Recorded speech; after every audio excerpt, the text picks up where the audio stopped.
अस्सलाम वालेकुम। पिछला हफ्ता मार्केट्स के लिए काफ़ी डैमेजिंग था, स्पेशली बीटीसी की प्राइस।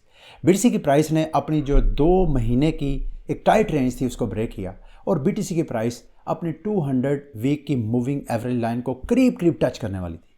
और उसके बाद अगर वो लाइन भी ब्रेक हो जाती है उसके बाद तो क्रिप्टो मार्केट जो है वो बेयर साइकिल में जा सकती है। अभी फ़िलहाल मार्केट जो है उससे ऊपर ट्रेड हो रही है। जब मैं वीडियो रिकॉर्ड कर रहा हूँ बीटीसी की प्राइस तकरीबन $70,000 के पास ट्रेड हो रही है। अब हफ्ते का ये आज पहला दिन है। मार्केट में इस हफ्ते की कुछ मेजर डेवलपमेंट है, मार्केट में मज़ीद वोलाटिलिटी क्रिएट कर सकती हैं। लेकिन इस वक्त हर बंदे के जहन में सवाल है कि व्हाट नेक्स्ट, इसके बाद क्या होने वाला है। क्या मार्केट फिर दोबारा मज़ीद नीचे क्रैश कर सकती है या मार्केट के कोई रिकवरी के चांसेस हैं? अगर हैं तो मार्केट कितना जल्दी रिकवर कर सकती है? इन सारे सवालों के ऊपर मेरा अपना एक तज़िया होगा। कुछ मार्केट की न्यूज़ अपडेट्स वगैरह भी आपके साथ शेयर करूंगा। लेकिन सबसे पहले अगर आप बीटीसी के साथ दूसरी मार्केट्स हैं जैसे गोल्ड है, सिल्वर है, तो वो भी आप देखें मुसलसल लास्ट 2 वीक से वहाँ पर भी आपको वोलाटिलिटी नज़र आ रही है। क्रिप्टो की तरह वहाँ भी मार्केट अच्छी खासी लेवरेज थी। तो हफ्ते 2 हफ्ते में मार्केट मेकर्स ने खूब मार्केट को फ्लश किया। अब बीटीसी की प्राइस अगर आप देखें तो जो 200 वीक की मूविंग एवरेज लाइन है उससे काफ़ी ऊपर ट्रेड हो रही है। कुछ ट्रेडर का भी ख्याल है, वो अभी भी एक्सपेक्ट करते हैं कि बीटीसी की प्राइस एक बार मज़ीद नीचे क्रैश होगी, मार्केट को मज़ीद कैपिचुलेट करके जो ट्रेडर्स हैं, जब तक सेलर्स को एग्जॉस्ट नहीं मार्केट करती, मार्केट की रिकवरी के कुछ चांसेस नहीं है। उनकी एक ओपिनियन हो सकती है, लेकिन मुझे ऐसा नहीं लग रहा है। क्यों? क्योंकि मार्केट में कुछ ऐसी फंडामेंटल चेंजेस हो रही हैं जिस वजह से मैं अभी होपफुल हूँ कि मार्केट जो है यहाँ से एटलीस्ट ये जो 200 वीक की मूविंग एवरेज लाइन है शायद इसको ब्रेक ना करे। मैं गलत हो सकता हूँ, लेकिन मैं आपको बताता हूँ मैं ऐसा क्यों कह रहा हूँ। इस बात में कोई शक नहीं है कि इस वक्त जो मार्केट में आपको क्रैश नज़र आया पिछले हफ्ते, वो कोई जेन्युइन सेल प्रेशर नहीं था, वो एक्चुअली कैपिचुलेशन कैस्केडिंग इफेक्ट हुआ है। कि कई बार हम डिस्कस कर चुके हैं, ये एक टेक्निकल टर्म है जो मार्केट में इस्तेमाल होती है कि मार्केट एक्चुअली बेचना नहीं चाहती, लेकिन चूंकि मार्केट में कोई ख़रीदार नहीं होता, लिक्विडिटी थिन होती है, तो वो जो सेल ऑर्डर स्टॉप लॉसेस जो हिट हो रहे होते हैं वो फिर फोर्स लिक्विडेशन होती है। तो वो प्राइस जो है लिक्विडिटी थिन होने की वजह से वो इनजेन्युइनली आप कह लें वो मार्केट जो है वो नीचे क्रैश कर रही होती है।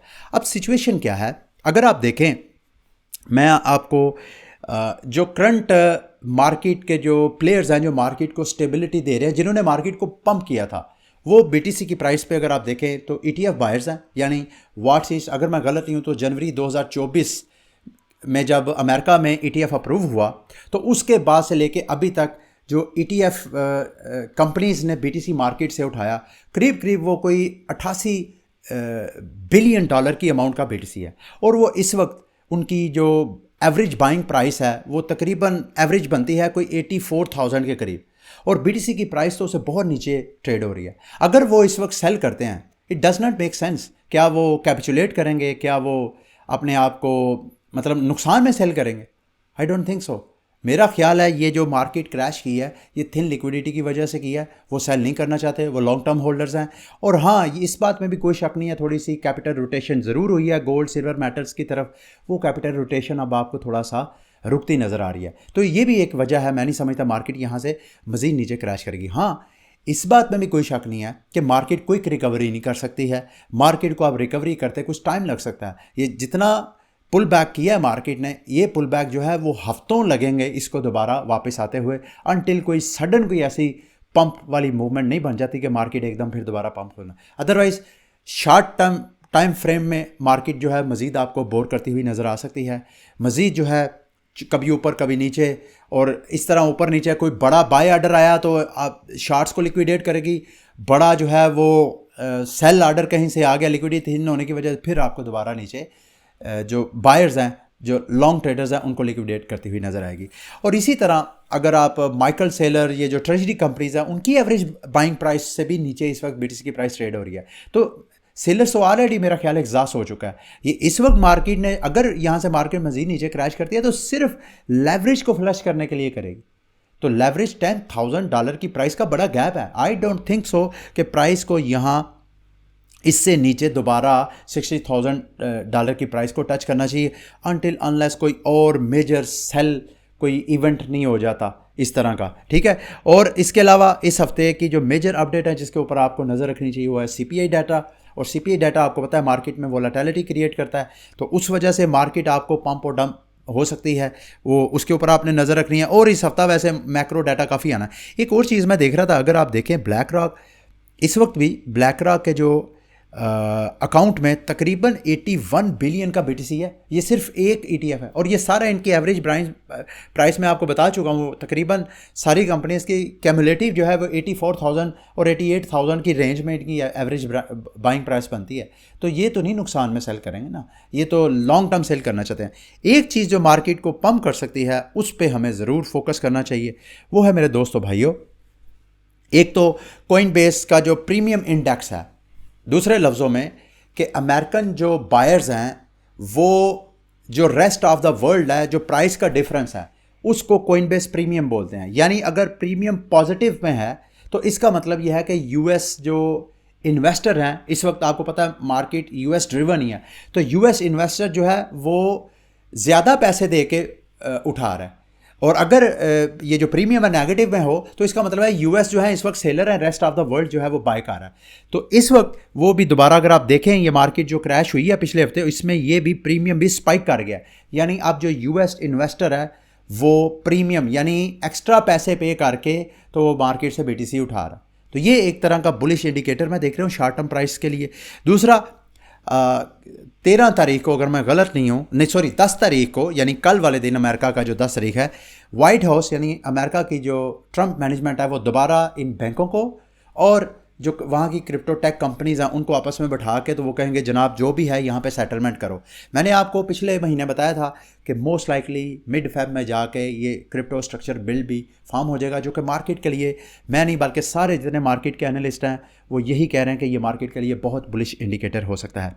इसके अलावा दूसरी साइड पर जो विटालिक बटरन है, उधर बैंकों की आपस में और जो क्रिप्टो टेक कंपनीज हैं उनकी ये फाइट है, और विटालिक बटरन साहब कहते हैं जी नहीं जी नहीं, ये जो हमें स्टेबल कॉइन है हमें डॉलर पैच से निकल नहीं, बाहर ही निकलना चाहिए। या तो इथेरियम बैक होना चाहिए, इथेरियम के साथ उसको अगर आप डाइवर्सिफाई करना चाहें तो रियल वर्ल्ड एसेट के साथ भी करके, तो अगर आप डिसेंट्रलाइजेशन चाहते हैं तो स्टेबल कॉइन डॉलर पैच नहीं होना चाहिए।